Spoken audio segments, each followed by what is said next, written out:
This is me. I used to be in Nagpur. That's 1988. I used to be a motocross rider. I used to study engineering. Unlike you guys who are lucky, I used to be doing diploma in mechanical engineering.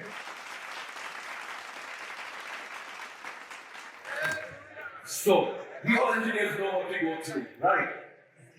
Doing diploma in mechanical engineering, coming from a middle class Parsi family, I always still aspired to be an entrepreneur. I used to look at my mother, she used to run a beauty salon, my dad used to do a job. I always wanted to be an entrepreneur, and I knew I didn't have the capital for it. So during engineering, I made up my mind, I'm going to tinker with toys, make small plastic toys, because that was within my reach to achieve. During engineering, I even did 2 internships. One is a hand injection molding machine manufacturer. Second is a large-scale plastic manufacturer in Mumbai. I came back to Nagpur. Unfortunately, the first calamity struck in my dream world. Calamity number 1, the war broke out. With the Kuwait war breaking out, existing plastic industries were shutting down. There was a shortage of raw material. Hand injection molding machines were not doing great guns, and for me to set up a new business would have been impossible. I took this calamity very, very seriously.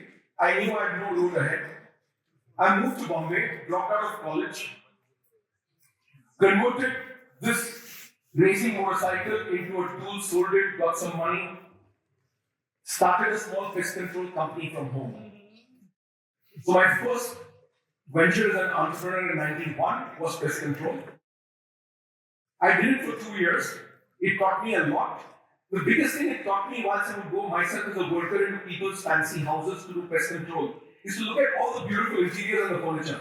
And I would be amazed. Coming from a small town, I'd never seen such magnitude of luxury. I saw it and it kept growing on me. 2 years, I did, I don't know, must be 100 plus apartments, of which one bank alone I was doing more than 60 apartments. Started going to societies and understanding how can I get into small repair contracts. Started taking repair contracts, got into contracting. Started doing contracting jobs for architects and designers. But design was always kind of bothering me. I wanted to do more. The best thing that happened to me was I came across a newspaper stall selling books. In Bombay at Trichy, there are these booksellers on the road. I picked up a magazine of Ufficio, which had Italian office furniture. Went through it, and then something struck inside me as to why, in India, none of this furniture is available. I started looking around, asking people, managed to get an appointment with an architect and said, "Sir, have you ever seen Italian furniture showroom in India?" He said, "No." I said, "What if I got you this?" He said, "I have enough clients. Right now we imported a transfer of residence, which is not fully legal, but there is no representation of Italian furniture." I shot, those days faxes used to be there. I don't think you kids have ever used a fax, but I managed to get a response from an Italian company. Olivetti Synthesis was the world's second largest office furniture manufacturer. I was sheer lucky for the man to respond back. I packed my bags and went to Europe for the first time, reached Olivetti. I somehow managed to have an equation with this guy. He was so great. He was the next model of Giorgio Armani. He became my mentor in Italy. He introduced me not only to office furniture, but to hardware, to glass, to residential furniture, to sofa sets. Between 95 to 96, I managed to set up India's first Italian furniture showroom. Not only that, I managed to bring in 27 Italian companies into India. And those days, exhibitions in Mumbai used to happen at Nehru Center. We set up India's first solo exhibition of Italian furniture at Nehru Center. So that was the year 97. 96.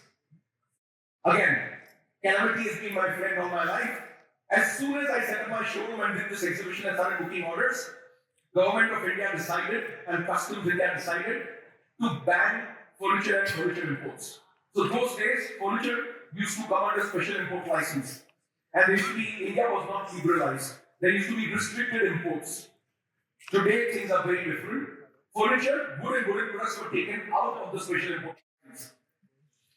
All my dreams, all my borrowings, everything, my whole life came to a standstill. I didn't know what to do next. Because without imports, I couldn't do any more trading. I couldn't sell this fancy furniture that was there. I reached out to a couple of people, and like I keep saying again and again, when you reach out, you get help. But if you don't ask for help, you don't get help. I managed to reach the Commerce Minister that time, Mr. Chidambaram. I still remember he gave me 3 minutes to present my case. I said, sir, I'm doing this for the first time. I have no fault. Once the containers are on high sea, the government of India's rule has changed. Now, this is negative risk. My products are still carrying damage on the port. He looked at me, didn't reply. I thought, calm name on man. I went out of the cabin. Fortunately, he passed the file. Opportunity. From the calamity, an opportunity came up. He passed the file with the condition. The goods can be released if you produce an SSI registration, and these will be used as prototypes, you will not sell them. Thanks to him passing that statement, my life had again changed. 96, again Nagpur. This was in Hingam. We set up a small bookshop on hire and started manufacturing furniture and got an SSI registration over here. Nagpur has played a very important place in my life throughout. I got married from Nagpur to a Nagpur girl. Incidents of manufacturing led me to set up furniture showrooms across India. I had the Italian knowledge of my 2 previous years of work with the finest of Italian companies. Every city in India I went to was amazing. Microsoft was entering India. The best of companies across globally in technology were entering India. I took the opportunity in 2 years alone, expanded from Mumbai to Hyderabad, Chennai, Bangalore, Gurgaon, Delhi. We had 6 showrooms and offices doing the finest cutting-edge technology projects in the country. From that time, there was no looking back. I thought I had managed to finally arrive where I wanted to arrive, achieve what I wanted to achieve, set up a showroom in Dubai. Not only that, the same year in 97, I went to New York and tried selling to Macy's and Bloomingdale's. I got to know that Macy's and Bloomingdale's are a chain of stores, 600, 800 stores. So if they buy one table, it becomes 800 tables. Little did I realize I was growing too soon, too fast. As an entrepreneur, you need to stabilize. No matter how much is the opportunity, intelligence lies in saying no. There is a time when you say no. There's a time I realized much later in life, why do we have brakes in cars? Why do we have brakes in cars? No, you have brakes in cars so you can go faster. I wish at that point in time I realized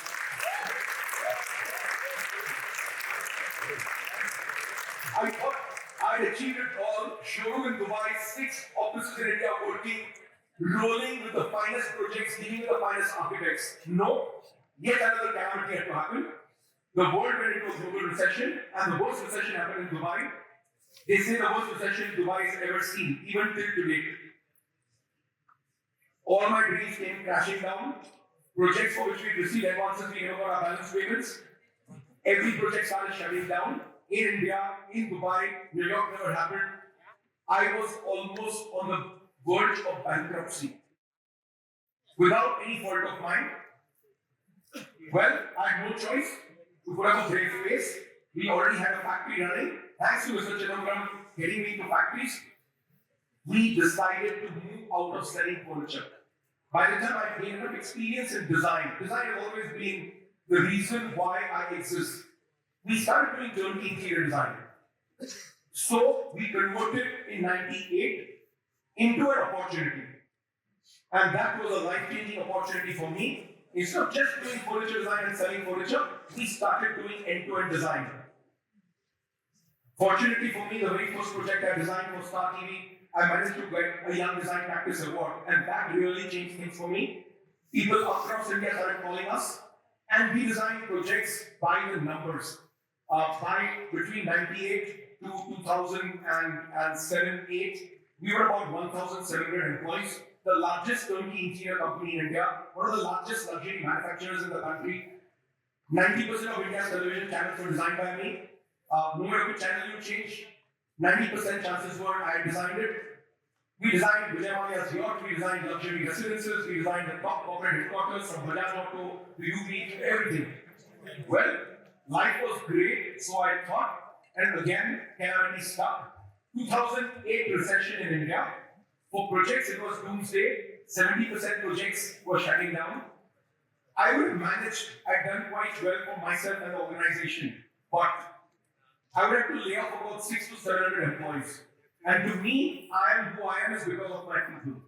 And I think every entrepreneur needs to realize very early in his life, you become an entrepreneur, you have a tremendous responsibility on your shoulder. Your people make you who you are. 600 people laying their jobs off was never my kind of entrepreneurship. So I decided to convert this calamity again into an opportunity, digress from design to hospitality. Whilst I was in Italy early days, I was looking at bikes, I was looking at people enjoying, I was looking at adventure parks, zip lining, grappling in Switzerland, high rope, low rope, obstacle courses. I never understood it doesn't cost so much. Why is it not available in India? So I took a small piece of land in Lonavala and created India's first extreme adventure park, a very small park in a 3-acre piece of land, nothing fancy. But 2009, we started the park, the kind of response we got. We put up a first 30-room resort on the edge of the mountain. We took more land, more loans. From 2008 till 2020, we grew Della Resorts from that small organization into 6 resorts today. Della Resorts alone has about 1,850 employees in one single place. One of the largest experiential hospitality companies in India.